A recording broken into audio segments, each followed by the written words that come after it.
여러분, 혹시 벼농사 하면 어떤 풍경이 떠오르시나요? 아마도 사계절이 뚜렷한 한국의 가을 들녘을 생각하실 겁니다. 그렇다면 섭씨 50도를 오르내리는 살인적인 폭염, 한 번 비가 오면 도시 전체가 잠겨버리는 열악한 배수시설, 1년 내내 끊이지 않는 내전의 포성이 울리는 땅에서 벼농사가 가능할까요? 대부분의 농업 전문가들은 고개를 저었습니다. 하지만 이 불가능을 가능을 넘어 기적으로 만든 사람들이 있습니다. 바로 남수단에 파병된 대한민국 한빛부대입니다. 그들은 모두가 포기했던 척박한 땅, 남수단 보르 지역을 단 1년 만에 황금빛 쌀이 쏟아지는 비옥한 농토로 탈바꿈시켰습니다. 놀랍게도 한국에서도 힘든 산모작, 즉 1년에 3번이나 수확하는 기염을 토하며 전 세계를 충격에 빠뜨렸는데요.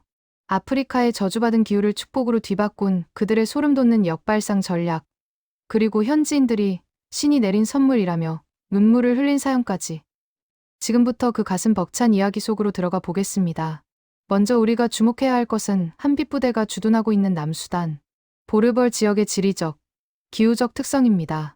이곳은 나일강의 지류인 백나일강이 흐르는 지역으로 우기만 되면 강물이 범람해 사방이 늪지대로 변하는 곳입니다.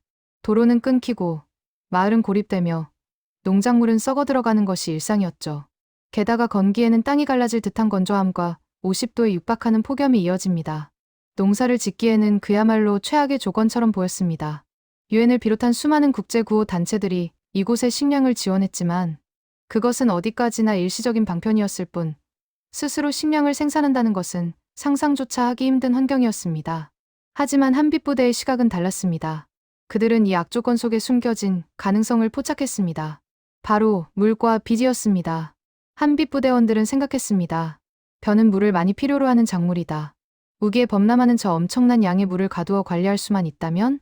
그리고 저 뜨거운 태양은 벼의 생장을 폭발적으로 촉진시킬 수 있지 않을까? 이것은 그야말로 발상의 전환이었습니다.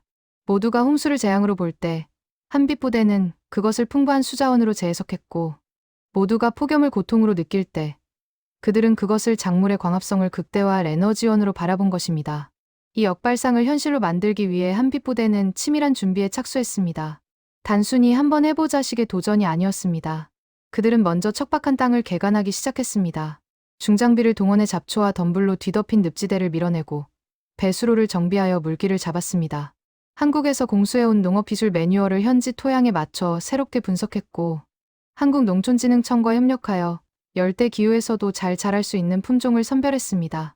한빛부대원들은 총 대신 삽을 들고 전투복이 땀에 절어 소금기가 허옇게 낄 때까지 땅을 일궜습니다. 현지 주민들은 처음에 의아해했습니다. 저 늪지대에서 무엇을 하려는 건가? 하는 의구심 가득한 눈빛이었죠. 하지만 황무지가 반듯한 논으로 변해가는 과정을 지켜보며 그들의 눈빛은 점차 경이로움으로 바뀌기 시작했습니다. 이것은 단순한 농경지 조성이 아니었습니다. 불모지라 여겨졌던 아프리카 땅에 대한 고정관념을 부수는 거대한 실험의 시작이었습니다. 한빛부대가 만든 한빛 농장에서의 실험은 예상을 뛰어넘는 결과로 이어졌습니다. 가장 놀라운 것은 바로 성장 속도였습니다. 한국에서는 모내기부터 수확까지 보통 56개월 정도가 소요됩니다. 하지만 남수단 보르 지역의 강력한 일조량과 풍부한 수량은 벼의 생체 시계를 빠르게 돌렸습니다. 벼는 땅에 심어진 지 불과 90일 만에 고개를 숙이며 황금빛 자태를 드러냈습니다. 3개월. 단 3개월 만에 수확이 가능해진 것입니다. 이것은 산술적으로 1년에 4번까지도 농사가 가능하다는 것을 의미했고 현실적으로도 안정적인 산모작 시스템을 구축할 수 있다는 확신을 주었습니다. 한국보다 단위 면적당 생산량이 3배 가까이 늘어날 수 있다는 이 데이터는 그야말로 혁명이었습니다.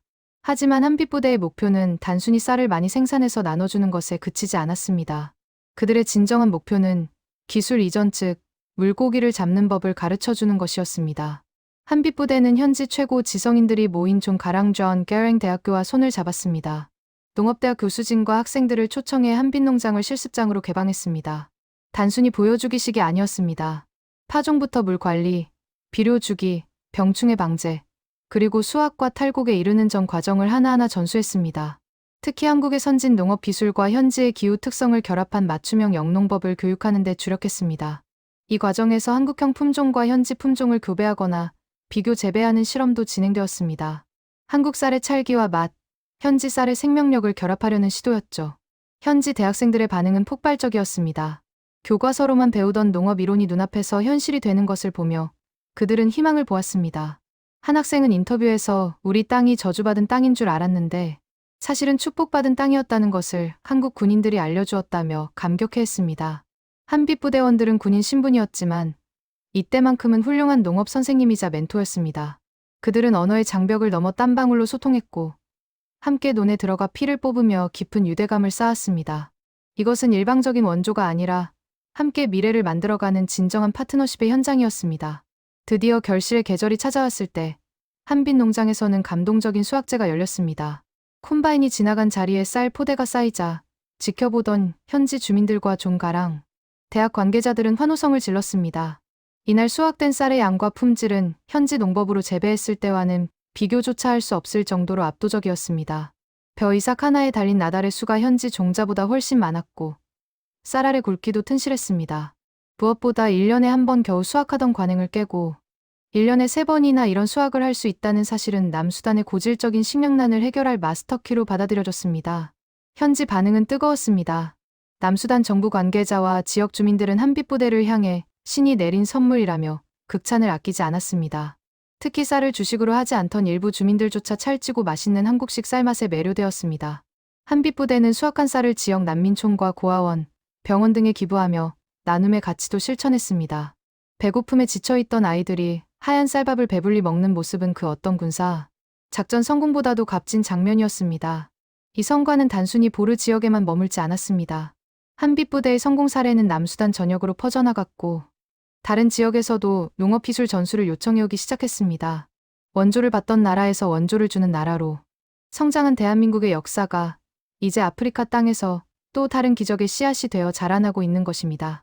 6.25 전쟁 직후 우리도 전 세계의 도움으로 배고픔을 달래야 했던 시절이 있었습니다. 그렇기에 한빛부대원들이 흘린 땀에는 남다른 진정성이 담겨 있었습니다. 우리가 일어선 것처럼 너희도 일어설 수 있다는 무언의 응원. 그것이 남수단 사람들의 마음을 움직였습니다. 한빛부대의 산모작 성공은 단순한 농업기술의 승리가 아닙니다. 그것은 전쟁과 가난으로 얼룩진 땅에 자립이라는 희망의 뿌리를 내린 고도의 재건, 작전이자 대한민국이 세계 평화 유지군으로서 보여줄 수 있는 가장 품격 있는 소프트 파워의 결정체였습니다. 아프리카의 뜨거운 태양 아래서 묵묵히 기적을 일궈낸 한빛부대. 그들은 총성 없는 전쟁터에서 빈곤이라는 가장 강력한 적과 싸워 이겼습니다. 1년 산모작이라는 놀라운 성과는 남수단의 지도를 바꾸었고 현지인들의 가슴 속에 할 수 있다는 자신감을 심어주었습니다. 이것이야말로 진정한 평화 유지가 아닐까요? 군사적 보호를 넘어 그들이 스스로 살아갈 수 있는 토대를 만들어주는 것. 한빛부대가 보여준 이 K농업 솔루션은 전 세계 파병 역사에 길이 남을 모범 사례가 되었습니다. 지금 이 순간에도 지구 반대편에서 대한민국의 이름을 걸고 땀 흘리고 있을 한빛부대원들에게 뜨거운 박수를 보냅니다. 오늘 영상이 유익하셨다면 구독과 좋아요 부탁드리며 저는 다음 시간에도 더 가슴 벅찬 대한민국 이야기로 찾아오겠습니다.